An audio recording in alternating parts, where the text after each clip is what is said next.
You're never going to feel ready. Just go out there and sell something, and it will make sense in time. This is Melanie. And this is Christian.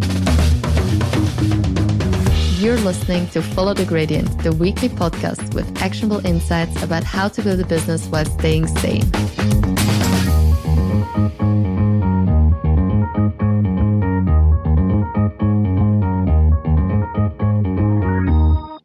Welcome back to another episode of our Follow the Gradient podcast. Today's conversation is for every founder who has ever felt like they're throwing things at a wall to see what sticks, wondering what product market fit really looks like.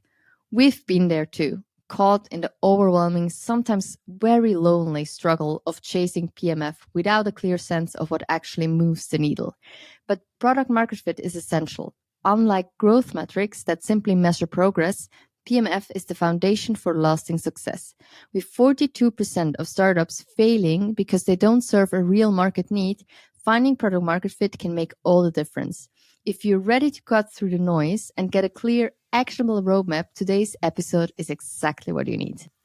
We're excited to welcome Rob Snyder today, an expert on guiding B2B startups to reach product market fit and achieve sustainable growth. Rob's journey took him from consulting at McKinsey and earning his MBA from Harvard to founding a startup and spending 2 years in what he calls the pre-PMF pain cave, a place many founders find themselves in before achieving real traction.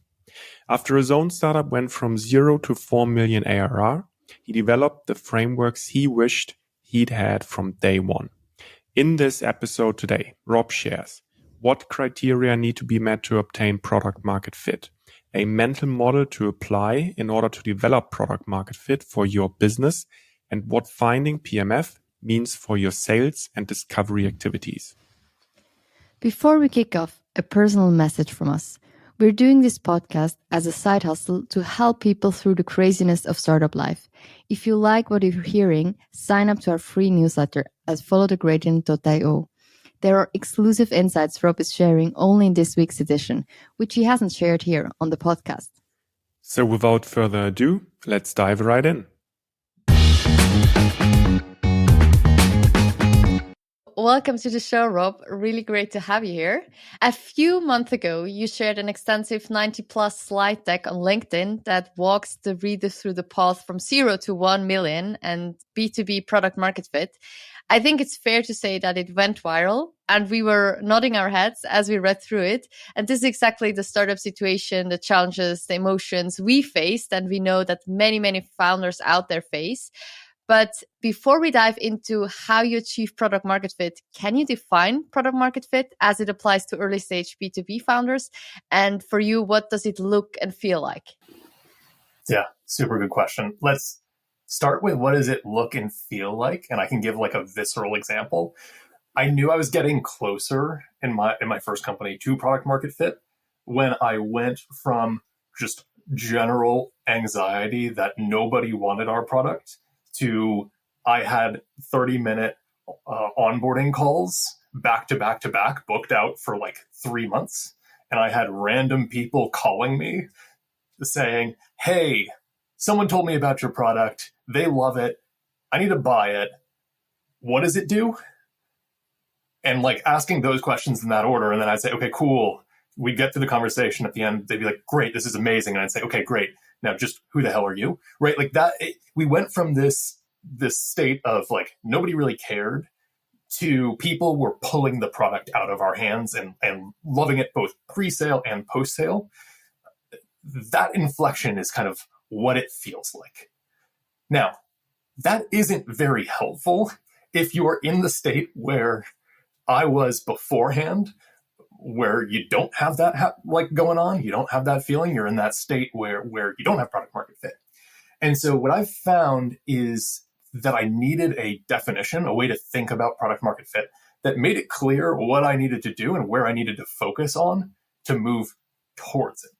And so I created a model of product market fit that I'll just describe as like a case study replication model, where basically what it means is, you know, you have product market fit when you are replicating one case study, one customer case study, where the customer says hell yes before and after they buy. And so if you're just focused on that and figuring out where it isn't a hell yes and who's it a hell yes for, like that is the general way to move towards product market fit. So you're not just like chasing that feeling of people pulling the product out of your hands. That's not very useful and directional. And I think your approach to PMF is based on 4 different frameworks, and we'll dive into that in a minute. I want to take time to build on what you just said earlier. You described your early startup experience as a pain cave.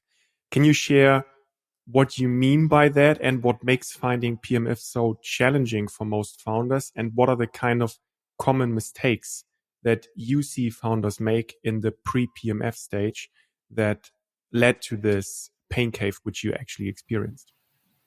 Totally. Yeah, pain cave sucks.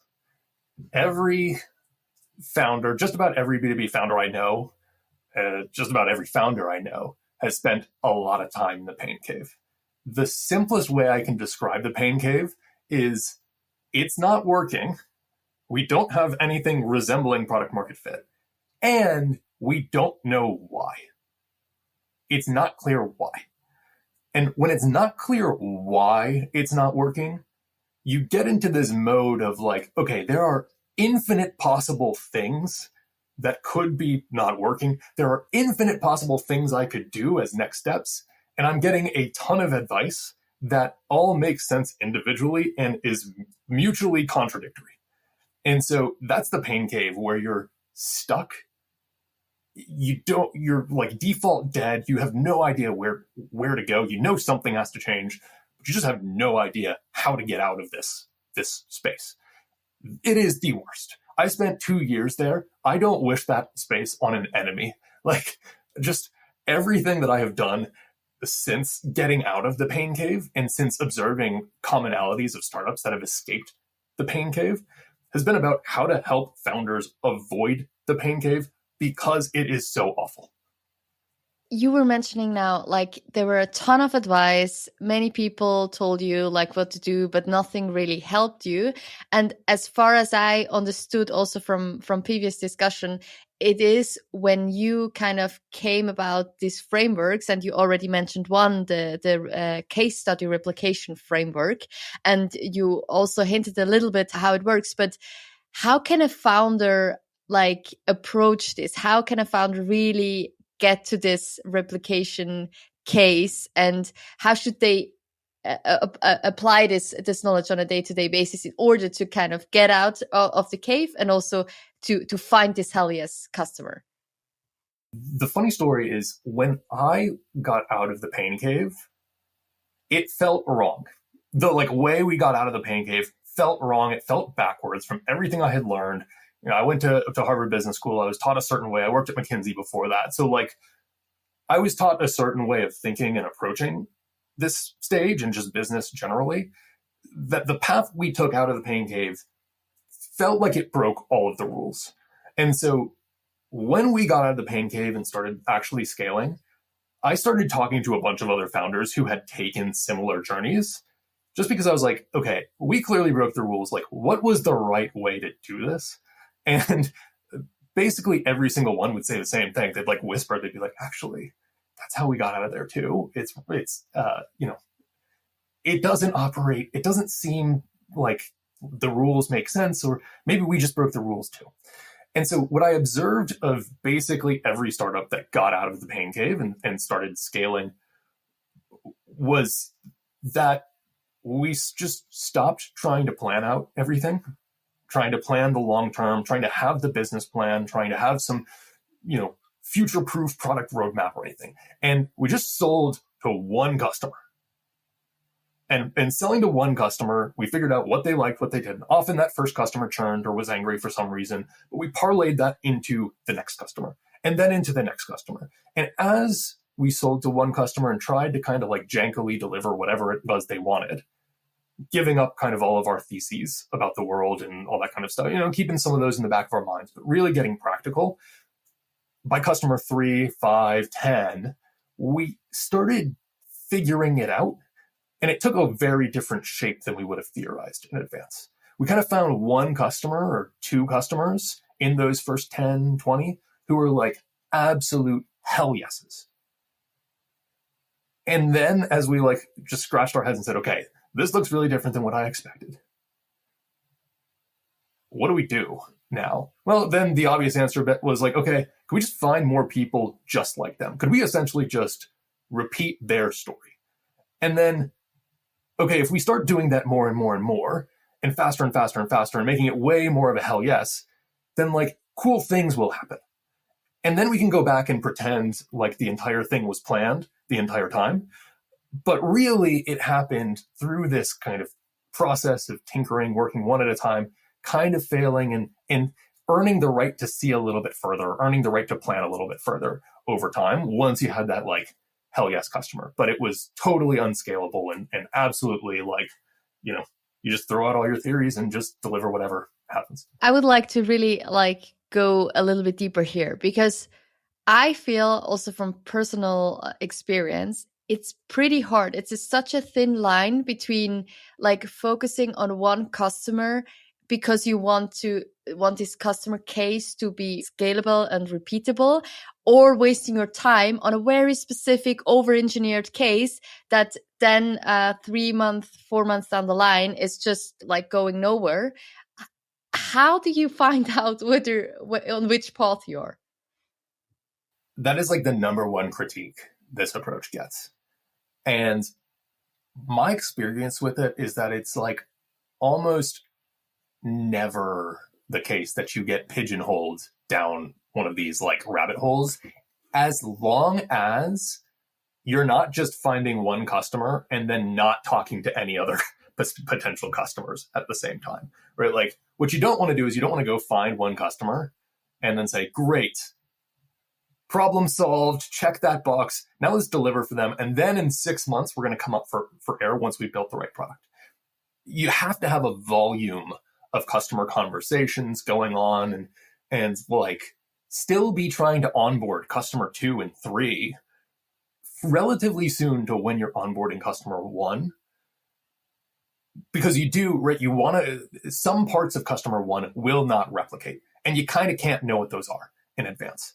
And the only way to do it is to onboard customers 2 and 3 and try to see what the actual patterns are. You're going to overbuild in certain ways. You're going to underbuild in a lot of other ways.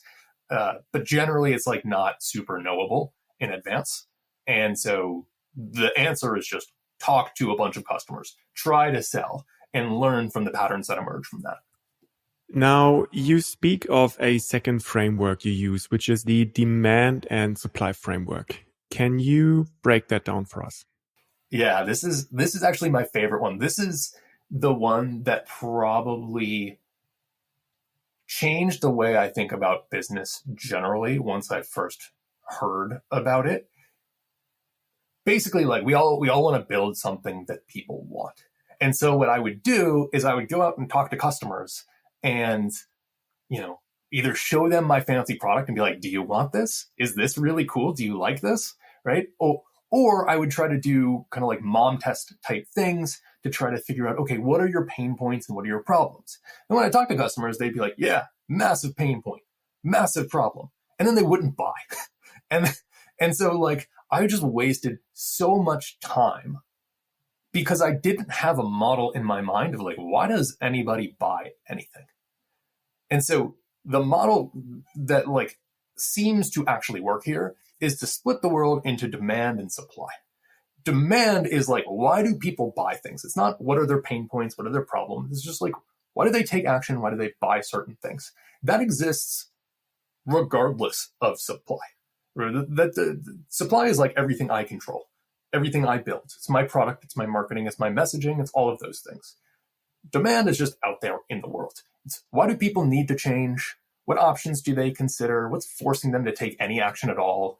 I've got a like more detailed model that we can get into in a second on like how to actually think about this. But if we just embrace that, okay, all the things that I control are supply, and that's downstream of this demand concept, which is out there in the world. It's a model of why do people need to change? Then I can go out and build something that people want by trying to figure out like, what's the shape of the change they need to take, not like what are their problems and pain points. So that way, by thinking in the world in terms of like demand and supply, I don't get too obsessed with my product and its features or like random things like pain points and problems. I'm really just focused on why do they need to change and what options do they consider? And then how does my supply fit in as the best alternative? In what regard do you stress the importance of demand over supply? How does this translate into your work with customers, into your user interviews? How does that kind of manifest into your day-to-day business when you approach PMF? The way that most founders approach let's say a sales demo, right? The way most founders approach a sales demo is get a customer and we interrogate them for about 17 minutes or whatever on a, discovery questions, which are like, what are your pain points? What are your problems? Da, da, da, da, da. Okay, cool. I've validated that you have pain points. I've validated that you have problems. Now let me show you my product. What winds up happening there almost all of the time is that they will agree they have these pain points. They will agree they have these problems, but they will not take action about those because it's like not on their critical path. It's not even on their to-do list. And so instead, when we come at this from a demand lens, we're asking like, okay, what are the projects that are on your to-do list? Out of the million things you could possibly do, what's the one or two you actually have to do? And if I understand those and fit my product into those, right? You have like this project in your mind on a to-do list. Then it's like, okay, cool. You have to accomplish this. Here's how we can fit in to help you accomplish that. Way better than your other options for accomplishing that. Just like makes it way less error prone than going in and saying, hey, do you have these pain points? Them saying yes, and then them ghosting you and you don't know why. And you were mentioning like selling, which is one of the most important skills for a startup and founders. And so the third framework that you came up with is about developing learn by selling mindset, where you advocate for learning through sales. So how should founders approach early sales conversations, especially if they don't have a fully developed product? Yeah, so what I've found is that actually like founders can approach early sales conversations the same way that like growing sales orgs can and should approach sales conversations. The most effective approach to sales conversations that I've seen has been basically to say, hey, here is our case study. Here is the customer that is a hell yes customer for us. Here's why. Here's what that project was that they needed to accomplish. Here's why it was on their critical path. Here's how we helped them. How are you different from that? And just having a conversation around that. And if you're a very early stage founder, you might just have that as like a theoretical thing. Here's what we're hearing from the market. How are you different? And if you have a conversation around that, really figuring out what is the project on their critical path and why, then they're going to either have a really important project that you can help them out with your product or not. And you're going to learn something either way. And so I find this to be like way more effective than just open-ended discovery questions and like discovery conversations. I do recommend doing early stage discovery conversations, but I've seen people do like hundreds of them. And at some point you just get more confused. And so what you learn when you move to selling is like, okay, what things did you learn in your discovery, open-ended discovery questions that like weren't relevant? Why do people actually need to change? Why do they actually buy? Like one example is a company that I was talking to. They basically would have people come to their sales conversations and just complain about their existing CRM system, right? Like they're on some CRM system that's in some niche industry. They would complain for hours about how unusable it was and just how awful it was, right? And then say, okay, like how long have you been kind of like struggling with this? Well, 3 years. Okay, I've been struggling with this for 3 years. And how many vendors have you talked to?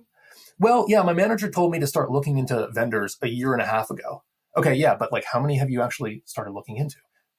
This is my first call with a vendor. And so it's like, okay, cool. People can suffer for years and If you interviewed them at any point in time there, they would give you all of the reasons why they hate their CRM. When you move to this learn by selling mindset, you see, okay, why do they actually decide to change in the end? And that is the piece of information that is most relevant versus this kind of like ambiguous list of complaints that aren't going to translate into action. So you can learn everything about that list of complaints, but that's not the important thing. The important thing is when they finally say, fuck it, today's the day I need to change. Why does that happen? The kind of like solution should be architected around that. The sales should be architected around that because that is demand. Especially on that point, because at one point you were also talking about like the minimum viable sales process, because I guess many would agree, yes, I want exactly this customer that wants to change. But how, as an early stage founder, do you actually get to talk to this specific potential customer? Is there any tactics or scripts that help early stage founders to reach out to them and get the demo booked, so to say? Yeah, so what I've seen is that it's really, really hard if you don't know exactly who you're selling to and don't know exactly what you're selling to get people to want to talk to you about that. It's hard to book sales calls generally when you have product market fit, to be clear. And so when you don't have product market fit, don't know how to describe your product, and don't know exactly who you're selling to, reaching out as if you're selling a product is like almost guaranteed to fail. And so what I've seen founders do in the earliest of stages is just reach out, not selling the product, reach out just selling the conversation with you. What's in it for them? Why would they take this conversation, right? Like, for me, I could reach out and say, hey, I'm building my next company out of, Harvard Business School, basically saying like, I'm an interesting founder. I think I might have something interesting for you, but I'd love for you to tear it down. Would you be open to just like ripping this apart? Or, hey, I'm looking for like, people to join a customer advisory network. I think you're in our sweet spot for it. Would you be open to talking? Just general things like that to get people to talk with me, because I'm not at this point testing my outreach message. I don't know what message to test. What I'm trying to do is I'm trying to have a conversation where I'm figuring out in that first sales conversation, which kind of doesn't feel like a sales conversation. I'm just showing like a theoretical case study and saying like, is this at all relevant? How are you different? And then if they're like, yeah, actually, this is super relevant, then it's like, okay, cool. Let's do a deep dive. That's a second conversation. We can dig more into like implementation and da-da-da-da-da, right? And it's pretty much that straightforward. So each of these problems is separate. Like, how do you schedule a ton of sales conversations pre-product market fit is like, don't try to sell the product with your sales outreach. It's just really hard. Just try to sell the conversation. Then show the case study. If they pull for more, second conversation, close. I have a follow-up question there, which is kind of off script. In your experience, people, as you described, right? Users, employees, companies have pains when they, for instance, execute a process or when they do their day-to-day work. But they all also have objectives which they need to achieve, right? That might be a metric, might be something that their stakeholders expect them to deliver. From your experience, are people more approachable from the line of, hey, I'm gonna mitigate your pain, I'm gonna solve the problem which you experience?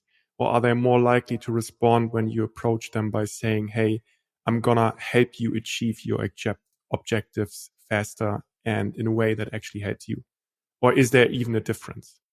Yeah, so I'm kind of ambivalent on that when it comes to like outreach. I just don't know on outreach. But I have seen this with sales conversations where if you want somebody to buy from you, just talking about pain points and problems is like assuming that they're going to say, wow, you've described my pain point so well. Let me do this. Let me drop all of my goals and projects to buy your product, right? Which is never going to, it's just like not a thing. That's not going to happen. And so if you have to pick one, pick the like, what are your goals and initiatives? What do you actually have to accomplish? and how can we help you accomplish those things, right? And tying into their projects and goals way more than like pain points. Like people, I don't know, life is a series of pain points that we mostly do nothing about. We're like very good at coping. And so I've just seen it be way more effective if we're focused more on the goals and projects. The last framework you've developed is the unfolding framework. Can you explain what that is and how founders can use that framework to evolve their product market fit over time? Yeah, so I get a lot of questions about pivoting and when to pivot and how to think about pivoting. And I thought about it a lot too. I honestly probably went through like 5 or 6 pivots. And the typical process I went through on pivots was like, okay, this thing sucks. Let's go back to drawing board and try to come up with a better thing. That doesn't work super well because going back to the drawing board, like the drawing board was the source of my problem in the first place. And so just going back there and thinking that I'm going to theorize a new solution is like, it just kind of like doesn't work. What I found was that basically as I onboarded customers, customer 1, 2, even customer 300, right? Like by customer 300 that I onboarded one-on-one, I had an intuition for what they really wanted. And they actually explicitly told me as I was onboarding them, like, hey, I hate that I'm paying you for this thing. I would much rather pay you for this other thing. And so as I did that, I got an intuition for, okay, we're kind of replicating this case study right now, but actually they don't want to do this thing. Their project is actually this other thing. And if I think about their project as this other thing, well, my whole case study changes and my whole product changes. And so the unfolding framework, it comes actually from architecture, a guy named Christopher Alexander, Harvard PhD from like the 60s or 50s or something like that. He talked about this as it relates to kind of like designing buildings iteratively. And the point of the unfolding process is that it's kind of like a compounding improvement versus a back to the whiteboard process. So by making a tweak, so if I say, okay, our customers actually don't want to spend money on us to hire new employees. What they're saying is they want to spend money on us to retain the employees they already have. Okay, if I make one change there, if that's what they really want, then what's the case study that we can actually deliver, which led to our second product. And that's what I tended to see at basically every startup that I've worked with. It's not a back to whiteboard, let's come up with something new from scratch. It's, okay, we're doing some stuff. It's not quite working, but we're seeing this one thing. And if we redesign our case study around this one thing, what does that look like? I think that's a better way to think about this kind of pivoting concept. I think that's what pivoting actually means, like in the book, but how it's operationalized in practice is that it's like back to whiteboard. And so I like thinking of unfolding as a compounding thing where we've learned a bunch and we've learned what demand really is, or we've learned why our current supply doesn't quite work versus alternatives. And so we can make an improvement, like a step change improvement to it and change the entire thing. And once you have unfolded and have found your hell yes customer, once you have achieved initial traction, how can founders scale this initial success without losing focus? Yeah, that's the interesting thing. Like what I've tended to see, and I've done this a ton too, which is like, okay, we have something that works. We think we need to do a bunch of other things. Like, okay, big companies do a million different things. So maybe we need to set up a partnerships department, or maybe we need to do whatever it is. Maybe we need to build these 40 other features because, I don't know, feature parity with some non-competitive product, right? Like, it's so easy. There are a million things that you can do at any one point in time. And so figuring out what to actually focus on is way harder than I thought it would be at first. What I've tended to find is that when you find your one case study, it's all about like, okay, how do we repeat this case study as many times and as fast as possible? And like, how do we build an engine that does that? And once we start doing that, then that's all that matters. How do we put more volume through the system? Once we do that, then we have like a bunch of customer conversations as we're doing that. We see things emerge. We see customers churning. We see us losing deals for certain reasons. And then we can kind of like root cause analyze and make adjustments. But it really is all about building the system to replicate the case study then, and like not losing focus on that. If you view that as the goal, case study, replication, system, build the engine behind it, then you're less likely to go down rabbit holes, because it's like, okay, right now our bottleneck is pipeline. We need to find a way to scale pipeline. Literally nothing else matters unless we do that. Okay, cool. I'm not going to go in and do a bunch of other things. I'm just going to focus here, eliminate this bottleneck, and then the bottleneck will move. I find that sometimes metrics help here a lot in order to not lose focus. So what key metrics should founders track as they grow to ensure they're on the right path and they are staying true to product market fit? The best product market fit metric I've seen out there is from Mark Roberge, who's now teaching at Harvard Business School, finally bringing some good sales knowledge into Harvard Business School, which is amazing. He wrote something on the science of scaling, where the product market fit metric is like percentage of customers hitting some sort of leading indicator of retention. And so as we're bringing customers on, how many of them are getting to like what I call in layman's terms, like hell yes post sale? They're going to renew, they're going to upgrade, they're going to tell their friends about it. That is the thing that matters. And then, okay, if that's the like core product market fit metric, then there's other metrics of the system that replicate that case study, right? That gets people to that hell yes post sale. And so those would be more things like, pipeline. How many new potential customers are coming into our pipeline? Conversion rates throughout the pipeline. It's just kind of like those, right? It's growth and retention metrics. And if you think about it as a system where we go from potential customer to actual customer to hell yes, post-sale, retained, whatever customer, right? It's just what are the conversion rates there and what's the inflow? And those are the metrics that I really care about. Rob, we would have a ton of more questions and would love to keep up the conversation. But to wrap it up, what's the single best piece of advice you'd give a founder at the 0 to 1 stage that they can start implementing right now? Yeah, you're never going to feel ready. Just go out there and sell something and it will make sense in time. Thank you so much for being on the show. It was quite insightful. And now, how can listeners get in touch with you and learn more about your work? Yeah, they can find me on LinkedIn. That's where I mostly am. My newsletter is at howtogrow.substack.com. It's a weekly newsletter that I write for free. It's just me thinking about product market fit. And yeah, you can email me, rob@reframeb2b.com. Always curious what people think. Thank you so much. Thank you very much for being on the show. Yeah, it was awesome. Thanks.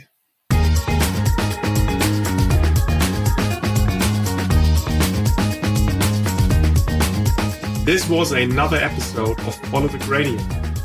And now we would love to hear from you. How did you like it? What should we improve? Do you have any suggestions, ideas, or dream podcast guests? Please let us know. Thank you and see you again next week.